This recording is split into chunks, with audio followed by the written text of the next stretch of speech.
New tonight, families at a Michigan high school where 15-year-old Ethan Crumbley opened fire on his classmates have now filed a new federal lawsuit against the school district, pushing for them to make changes after that deadly and tragic shooting. The November shooting at Oxford left 4 students dead and injured 7 others, and it has sparked multiple lawsuits against both the school district and the parents of Ethan Crumbley over accusations that neither did enough to listen to warning signs and prevent this attack. The school district we have reached out has declined to comment on this lawsuit, but joining me now is one of the plaintiffs, Andrea Jones. She is the founding member of Change for Oxford, and her son Griffin goes to school there at Oxford High. Andrea, thank you for your time tonight. I appreciate it.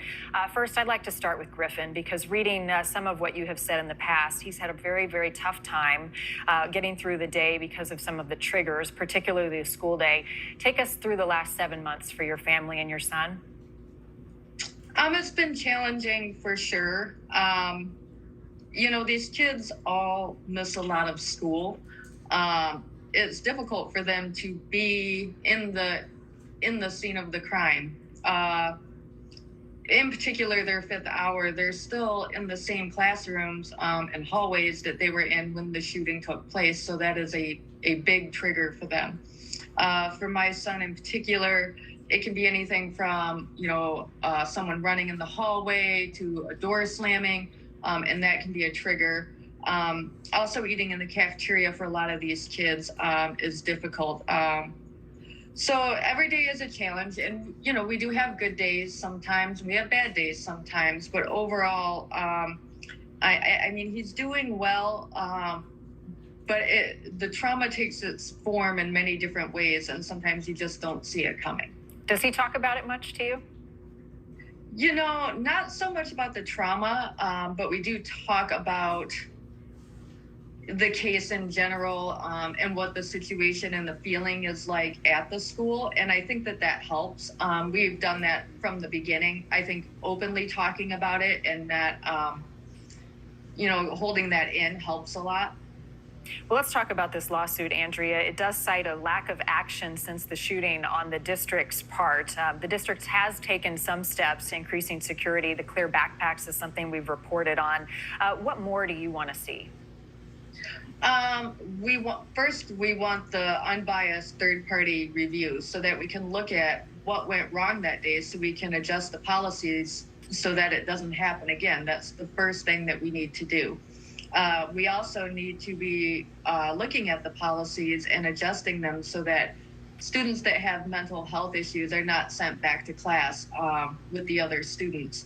We also need to review our backpack search policies. When is it okay to do that? And also bringing our resource officers into the conversations when you have a student who is showing signs of being in mental distress. As far as security within the building, we do want to see stronger security in the physical form, in metal detectors, as well as having armed guards in the building, and a strong presence for that. Our kids' bathrooms in particular are a hard area for us. A lot of the kids don't feel comfortable using the restroom, so that's a big issue. And then grades as well. They can't focus, and how can you be expected to learn when you're in constant fear for your safety?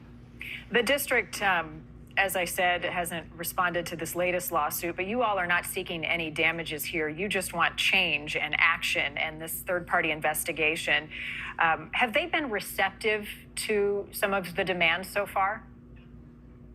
Not really, to be honest.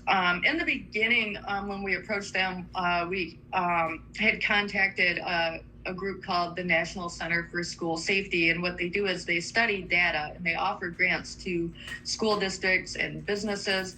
And what they do is they study safety for buildings and track data for shootings and what each building and individual can do to help prevent this.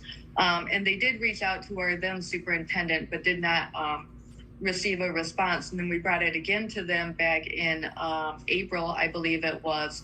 I believe they've just now started to communicate with them, but it's been quite a while. And we've been asking for this. Well, actually, we haven't they brought the third party review up on December 4th. It was offered by the superintendent at that time. And we've been asking since then, and it just keeps getting pushed back or delayed. And then we were told they weren't going to do one at all until after all of the civil and the criminal cases were done, which would be years. Everybody would be moved on, memories would fade. And so then we were told that we would get a third party company that was hired with their lawyers. And so the likelihood of getting an unbiased third party review that way are slim to none.